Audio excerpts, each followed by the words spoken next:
Herkese merhaba arkadaşlar. Kanalıma hoş geldiniz. Yine yepyeni bir videoyla karşınızdayız.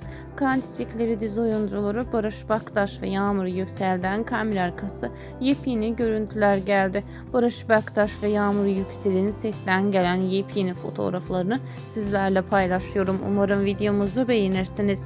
Videomuzu beğenip paylaşmayı, bize destek olmayı unutmayın. Bir sonraki videomuzda görüşürüz. Hoşça kalın. İyi seyirler. Sağlıkla kalın. Mutlu kalın.